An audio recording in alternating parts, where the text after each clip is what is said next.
tayo. Ngayon, pag-usapan naman natin, mga kababayan, etong si Rosalinda.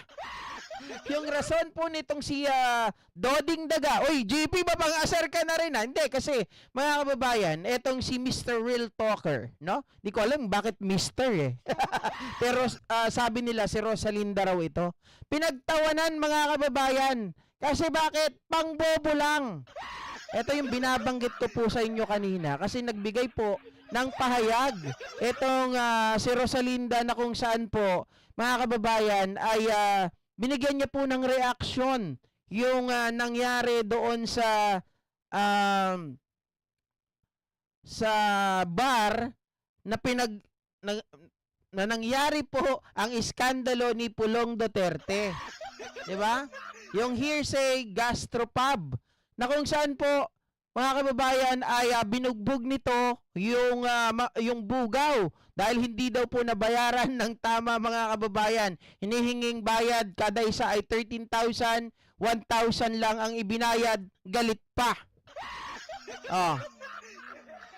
Ito yung pahayag nitong si Rosalinda at talaga naman, grabe, pinagtatawanan po ng gusto ito sa kanyang post, sa kanyang sariling page, mga ka-GPnatics. Hindi ko nga alam kung tinanggal niya na ito. Bakit, GP?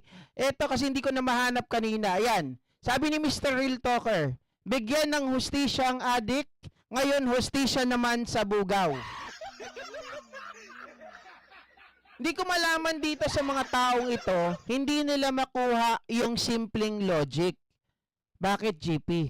Noon, mga kababayan, sabi nila kasi yung mga adik daw pinagtatanggol natin doon sa extrajudicial killings ni Digong Duterte. Hindi naman po natin pinagtatanggol yung mga adik, di ba? Ang pinagtatanggol natin ay yung proseso. Kasi nakasulat po sa ating batas, sa ating konstitusyon, na may due process. Sila nga nagsasabi na dinideprive yung kanilang life, liberty, and property without due process of law. Pero sila mismo, walang proseso na ginagawa doon sa mga kababayan natin. And particularly, certainly, mga kababayan, doon sa mga kababayan natin na napahamak, kagaya nila Kian de los Santos, yung sila Arnaiz, at yung iba pang mga kabataan na hindi na po nila nasilayan, na hindi na po nila naranasan na tumanda, nagkaroon ng kanilang sariling pamilya, di ba? Yun ang pinaglalaban natin. Ano ba yan, Mr. Real Talker? Di ba? Real Talker ka nga, pero bobo ka naman. Hindi adik ang pinaglalaban namin. Ngayon, may bago na naman siyang banat. Ngayon, hostisya naman daw sa bugaw. Teka, mga kababayan, paano, halimbawa, Real Talker, ikaw yung nasa katayuan ng bugaw. Ilagay mo lang yung sarili mo doon para malaman mo. Okay? Kunwari, ikaw yung bugaw. Nagkaroon kayo ng pagtatalo ni Pulong. Hiningian mo siya ng 13,000. Binigyan ka 1,000. Diba? Ang ginawa mo, lumabas ka na lang. Pero dahil may pagtatalo, inundayan ka ng kutsilyo, ini-headbutt ka, tapos binugbog ka ng 2 oras. Mr. Real Talker, daga. Diba? Para kang nakawala sa koral eh. Ano ang gagawin mo? Pinagtatanggol ba namin yung bugaw? Hindi namin pinagtatanggol yon as a bugaw. Pinagtatanggol namin yon as a human person, as a human being. 'Di ba? Pinagtatanggol namin siya kasi mali ang ginagawa ni Pulong Duterte. Bakit mo sasaktan yung tao? Yun, hindi dahil sa bugaw siya. Pinagtatanggol namin, again ulitin ko, pinagtatanggol namin yung bugaw as a human being. Na dapat ang tao, mga kababayan, nakalagay naman sa konstitusyon, nakalagay din po sa batas, na bawal manakit. Bawal din po, mga ka-GPnatics, na ikaw po ay magbanta sa isang tao. Hindi mo naiintindihan yon, Mr. Doding Daga? Oh? Hindi yun ang gusto natin ipaintindi rito sa mga loko-lokong ito, mga kababayan. Kasi ang gusto nilang palabasin, tayo daw ay protector ng mga tao na illegal ang ginagawa. Mga kababayan, illegal man yung ginagawa nila, sila pa rin ay isang tunay na Pilipino, sila pa rin ay tao. So bakit hindi mo tingnan yung ginawa ni Pulong Duterte? Is that illegal? Ha? Baka hindi mo alam sinasabi mo. Pumunta ka rito, konyatang kita talaga. Hindi legal ang manakit. Hindi rin legal, mga kababayan, na ikaw po ay manakot. 'Di ba? Hindi porket ikaw kaya mong manakit, kaya mong manakot, palibasa nasa bulwarte ka, palibasa meron kang mga tauhan, mga bodyguard.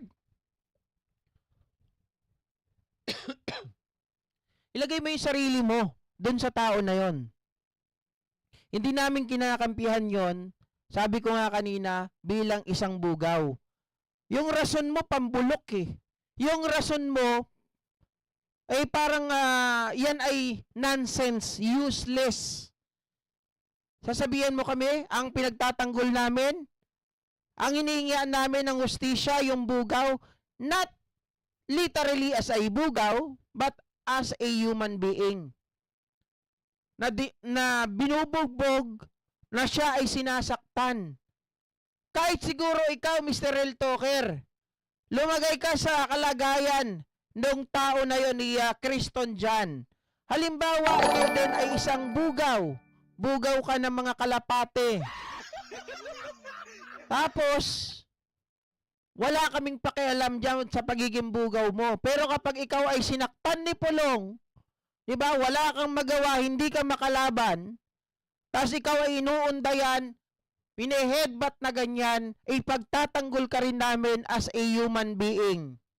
Kasi nakalagay po yan sa konstitusyon. Kasi nakalagay po yan sa ating batas. Diba nga? Kahit hindi po yun nangyari dyan, na kapag ikaw ay isang tao na nagbanta ka sa kapwa mo, napapatayin kita, na ikaw ay mananagot at ikaw ay ililibing ko ng buhay. Di ba po yan ay pagbabanta? Di ba yan ay bawal sa batas? At kapag ay ikaw ay isang tao na nambugbog ng kapwa mo na walang kalaban-laban, di ba? Sinasaktan mo. Di ba malinaw din na nakalagay sa batas, mga kababayan? Yan ay physical injuries. Di mo alam yan? Mr. Real Talker? Ha? Baka mamaya, pag akong kumutong-kotong sa'yo, pinagsusuntok kita sa tagiliran. Sabihin mo sa akin, hoy, JNK, sumusobra ka na, physical injury yan. Yan ang gusto namin ipakita sa'yo. Yan ang gusto namin na ituro sa'yo. We are not a protector of a bugaw, nor a addict. But we are a protector of a human being, mga kababayan, na sinasaktan po ng mga mapansamantalang mga tao na nasa pwesto. Oh. Anak ng tinapa itong Mr. Daga na to. Ang kulit mo, no? Argumento mo pambobo eh. Argumento mo walang kwenta. Ipagsigawan mo pa sa buong mundo na wala kang alam. Ipagsigawan mo pa sa buong mundo na tanga-tanga ka. Oh. Nakikita mo yung pagtatanggol namin dun sa tao na isang bugaw, pero hindi mo nakita na yung pinupuon mo, di ba, pinapatronize ang mga babae na mababa ang lipad, ang prostitusyon. Di ba yun ay bawal din? Oh. At hindi mo kinukundina na may asawa si Pulong pero pumapatol, kumukuha ng mga babaeng bayaran. Di ba? Anak ng tinapa, basta DDS talaga, nuknukan ng kitid ng utak, nuknukan po ng bobo. Tamang-tama lang, magsama-sama kayo nila Sara Duterte, ni Digong, netong si Pulong, ni Kitty, at ng iba pang mga DDS. Pare-pares kayo, bobo. Yan ang something in common sa inyo.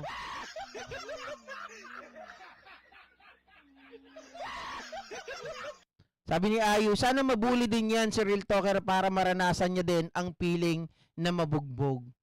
Yun ang pinaglalaban natin, Ayu, di ba? Hindi dahil, mga kababayan, hindi dahil si Pulong ang kalaban at yung Bugaw, pinagtatanggol na natin yung Bugaw. Hindi. Kahit nga siya siguro yung nandun sa kalagayan nung Bugaw na yun na siya yung kinakaldag nitong si Pulong, ipagtatanggol natin. Napakasama talaga ng tao na yan. Biruin mo, nang bubugbog ng kapwa niya, palibasa hindi lumalaban. Ganon yun. Tunggang. Sabi ni Myra's Channel, GP, bakit nawala ang jacket ko? Nawala ba yung jacket mo, Myra's Channel? Ang tagal mo kasing hindi nagpakita, kaya nawawala.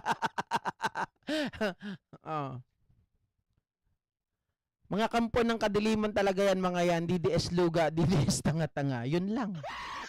Kitang-kita talaga, mga kababayan. Wala na tayo talagang nakitang tama dito sa mga DDS na to. Ang makikita lang natin tama sa kanila, yung tama nila sa utak.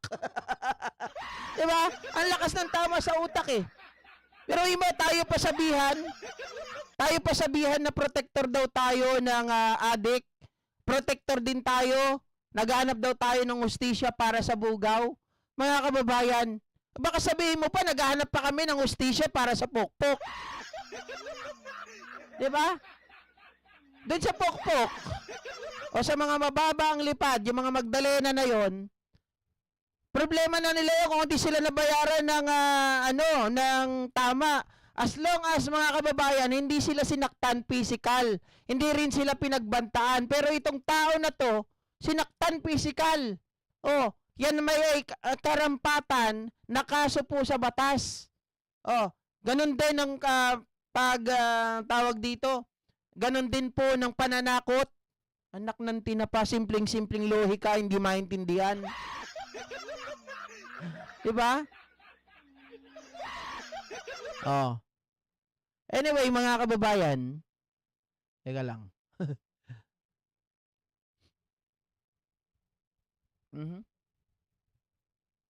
Meron pa ba tayo? Kala ko meron pa eh. Ay, sa lahat po ng bagong dito sa lahat po ng mga bago dito sa ating channel, maraming salamat po muli sa inyong lahat, mga kababayan. Sa lahat ng mga mainstay, lahat ng mga matagal na po rito, thank you so much po sa lahat ng mga sumusuporta, syempre, 'di ba? Para lahat happy. Ayan. Huwag na kayong maingay, ang ingay nyo eh. Diba? O yan, mga kababayan, ano masasabi nyo sa mga DDS na to? Diba? Puro tanga, puro engot. Anyway, thank you so much po muli sa inyong lahat, mga kababayan. Hanggang sa muli, magkita-kita po muli tayo bukas. At syempre, panibagong araw, panibagong linggo. Mga kababayan, linggo nga pala bukas, kala ko Lunes na. Sabado pa lang pala ngayon. Thank you so much once again. I love you guys. Bye-bye.